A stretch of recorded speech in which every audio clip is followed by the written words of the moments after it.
आप इस वक्त देख रहे हैं अमरउजाला.com। होली का एक तो भोर है, अभी 2 से 3 दिन ही हुए हैं हमें रंग गुलाल उड़ाए, और दूसरा इस चिलचिलाती धूप की दस्तक है, गर्मियों की शुरुआत है। ऐसे में हमारे साथ बलरामपुर चिकित्सालय के वरिष्ठ चर्म रोग विशेषज्ञ परामर्शदाता MH उस्मानी जी मौजूद हैं, जो हमें बताएंगे कि बहुत सारी आमजन की समस्याओं को लेकर, जो भी छोटी बड़ी आपकी समस्याएं हैं, उन पर क्या क्या आपको सावधानी बरतनी चाहिए। सर, आपका बहुत स्वागत है अमर उजाला के डिजिटल प्लेटफॉर्म पर। सर, सबसे पहला जो हमारा आपसे सवाल है वो ये है कि वो छोटी छोटी गलतियां जो आम जन डेली करते हैं वो कौन सी हैं और नहीं करना चाहिए उन्हें, जो गलतियां। देखिए, होली एक राष्ट्रीय पर्व है और सब लोगों ने उम्मीद है कि बहुत अच्छे से रंगों को खेला होगा, लेकिन ये रंग जिसमें अधिकतर केमिकल रंग होते हैं, ये रंगों स्किन को बहुत ड्राई कर देते हैं। और अक्सर लोग गलती ये कर देते हैं कि उनको छुड़ाने के लिए रगड़ रगड़ के साबुन का इस्तेमाल करते हैं, जिससे स्किन और ज़्यादा ड्राई हो जाती है। जब वो और ज़्यादा ड्राई हो जाती है तो चैप कर जाती है, कट जाती है और उसमें खुजली होने लगती है, और ये खुजली में लाली आ जाती है, छोटे छोटे दाने आ जाते हैं, मुन्ने मुन्ने से छाले भी पड़ जाते हैं। इन सिम्टम समूह को हम लोग डर्मेटाइटिस का सिम्टम समूह कहते हैं, एक्यूट इरिटेंट कॉन्टैक्ट डर्मेटाइटिस कहते हैं। और इसके मरीज़ होली के तीसरे चौथे दिन से आने चालू हो गए हैं और 2-4 मरीज़ रोज़ हमारे पास आ रहे हैं। गलती इसमें ये होती है कि हम स्किन को मॉइस्ट नहीं रखते हैं। हमको स्किन को मॉइस्ट रखना है, हम उसमें अच्छा सा मॉइस्चराइज़र लगाएंगे। अगर हम किसी वजह से मॉइस्चराइज़र नहीं ले पा रहे हैं जो मार्केट में उपलब्ध हैं, तो हम ग्लिसरीन और गुलाब अर्क डाल के घरेलू मॉइस्चराइज़र भी बना सकते हैं। आपको ज़्यादा पानी पीना है ताकि खाल आपकी जो है हाइड्रेटेड रहे। महिलाओं में एक चीज़ और भी देखी गई है कि वो जब बाहर निकलती हैं घर से तो पानी कम पीती हैं। तो महिलाओं के लिए ख़ास तौर पे मैं कहूँगा कि वो कहीं भी जाएं, पानी ज़रूर पिएं। स्किन जितनी भी हाइड्रेटेड रहेगी उतनी भी ग्लोइंग रहेगी और उतनी ये डर्मेटाइटिस उसमें कम होगी। सर, दूसरा सवाल ये है, सर जो ऑयली स्किन वाले लोग हैं, इनको गर्मियाँ आते ही ज़्यादा समस्याएं शुरू हो जाती हैं अपेक्षाकृत ड्राई स्किन के। इनके लिए सर क्या सुझाव हैं, और ये जो गोरी होने वाली क्रीम्स हैं तमाम सारी, इन पर कितना भरोसा किया जा सकता है? देखिए, मैं सारे आम जनमानस को ये बताना चाह रहा हूँ, जितने भी लुभावने एडवर्टीज़मेंट होंगे और जितना ज़्यादा लुभावनापन उसमें होगा वो उतना ही काम नहीं करेगा। अगर आपको कोई भी गोरी होने की क्रीम लगानी है तो वो चर्म रोग विशेषज्ञ से पूछ के ही लगाएं। हर खाल अलग होती है और हर खाल की दवा भी अलग होती है। कोई सामान्य जो है वो ओवर द काउंटर टेबल क्रीमों को ना लगाएं। खासकर इन सारी क्रीमों में स्टेरॉइड मिला होता है और ये खाल को गला देता है और खाल को इतना कमज़ोर कर देता है कि जो उसमें काला रंग होगा वो कभी भी बाहर नहीं निकल पाएगा। 1 या 2 दिन से ज़्यादा की इसकी चमक नहीं रहती है। इन सब क्रीमों को, स्टेरॉइड मिक्स क्रीमों को आप हार्पिक समझिए, जो अगर आपने ज़मीन पर लगा दिया तो पहली बार तो आपको चमक मिलेगी, उसके बाद आपकी ज़मीन और टाइल्स इतना ज़्यादा ख़राब हो जाएंगे कि उसका रंग कभी भी छूट नहीं पाएगा।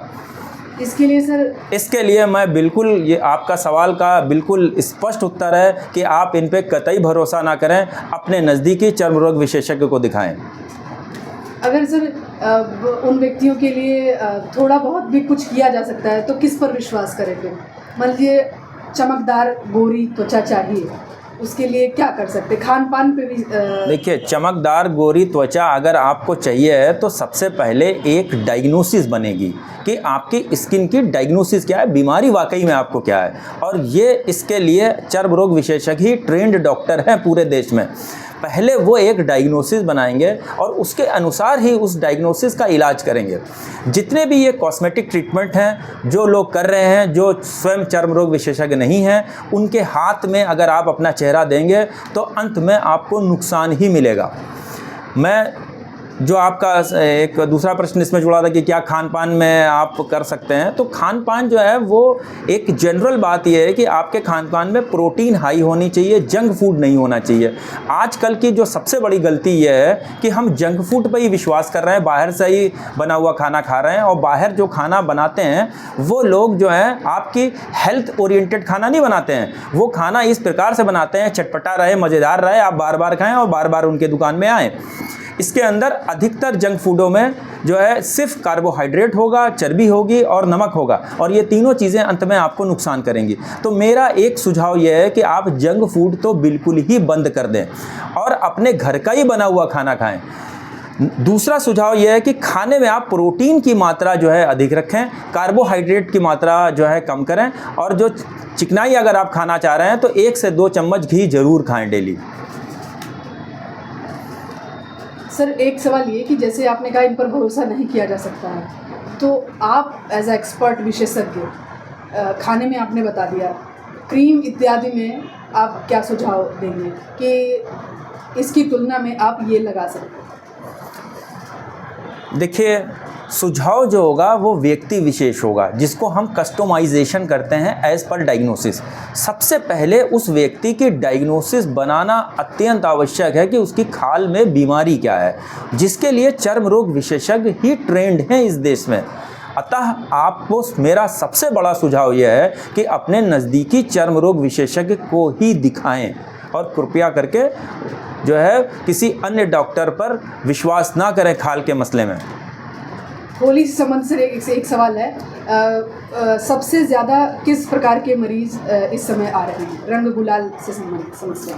देखिए, होली के जो मरीज़ आ रहे हैं वो इरिटेंट कॉन्टैक्ट डर्मेटाइटिस के मरीज़ आ रहे हैं, जिनको रंग लगने से डर्मेटाइटिस हो गई है। ये मरीज़ की मात्रा बहुत ज़्यादा नहीं है। हमारी ओपीडी में जहाँ पर 500 से 700 मरीज़ डेली देखे जा रहे हैं, इनकी गिनती 3 से 4 ही आ रही है।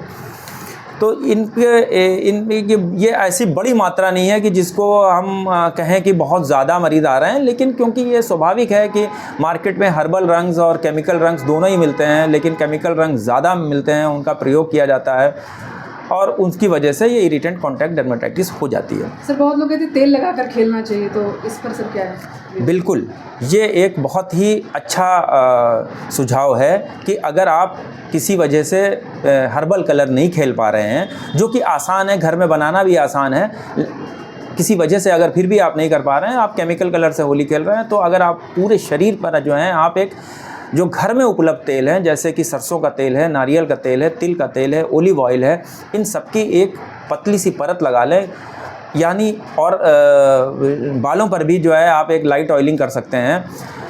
इससे क्या होता है कि एक तो चिकनाई जो होती है वो आपके शरीर में लगने से मॉइस्चर जो है देर तक रिटेन होता है और कलर का इम्पैक्ट उतना नहीं रहता है। साथ में मैं ये भी कहना चाहूँगा कि आप जो है पूरे आस्तीन के कपड़े पहने, कॉलर जो हो आपका ऊंचा कॉलर हो, पैजामा पूरा हो, और सबसे बड़ी बात आप चश्मा ज़रूर लगा के जो है होली खेलें, क्योंकि अगर आई में स्प्लैश हो गया तो टेम्परेरी ब्लाइंडनेस तक हो सकती है। और ये सुझाव सर बाहर निकलने वाले हर व्यक्ति के लिए है? जैसे चिलचिलाती धूप में जब आप घर से बाहर निकल रहे हैं तो भी आपके ये सुझाव? चिलचिलाती धूप में अगर आपको किसी वजह से निकलना पड़ गया है तो सबसे पहली चीज़ तो ये है कि आप कॉन्शियस रहें कि आप चिलचिलाती धूप में निकल रहे हैं, क्योंकि सड़क पे कभी छाई भी होती है, धूप भी होती है, आप जल्दीबाजी में धूप वाला रास्ता ही चुनते हैं।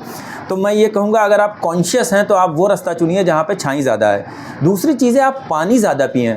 तीसरी चीज़ें आप मॉइस्चराइज़र लगा के ही निकलें, ताकि जो खाल में आपकी नमी है वो ज़्यादा देर तक रिटेन रहे। और चौथी चीज़ ये है कि आप इस बात का ध्यान रखें कि पूरे आस्तीन के आपके कपड़े होने चाहिए। चेहरा बचाने के लिए महिलाएं जो है रुपट्टा अपने चेहरे पर लपेट सकती हैं, पुरुष जो है अंगोछा लपेट सकते हैं। आप कैप का इस्तेमाल करें जिसके अंदर शेड बड़ा होता है, प्यूमा कैप्स टाइप की जो कैप्स होती है वो आप इस्तेमाल करें। अम्ब्रेला को आप अपना लाइफस्टाइल का पार्ट बनाएं ताकि आप छाता लेके निकलें।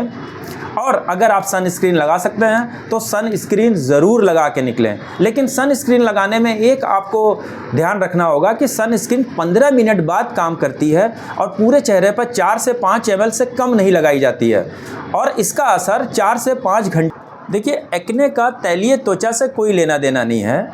एक्ने जो है जिनकी खाल रूखी होती है उनको भी हो सकते हैं, जिनकी खाल तैलीय होती है उन दोनों को हो सकते हैं। ये एक क्रॉनिक इन्फ्लेमेटरी डिजीज़ है सेबेशियस ग्लैंड की, ये किसी को भी हो सकते हैं। दूसरी बात जो आपने कही कि ये जो गोरे रंग होने वाली क्रीमें हैं जो एक्ने पर लगाने से एक्ने ठीक हो जाते हैं, ये बात पूर्ण रूप से गलत है, क्योंकि ज़्यादातर गोरे होने वाली क्रीमों में स्टेरॉइड मिला होता है और लोकल स्टेरॉइड एक्नेजेनिक होता है। इनफैक्ट वो एक्ने ज़्यादा निकालने लग जाता है। इसलिए मेरी राय यही है कि अगर आपको एक्ने है तो आप चर्म रोग विशेषज्ञ को दिखाएं और ये गोरे होने वाली क्रीमें एक्ने पर नहीं लगाएं।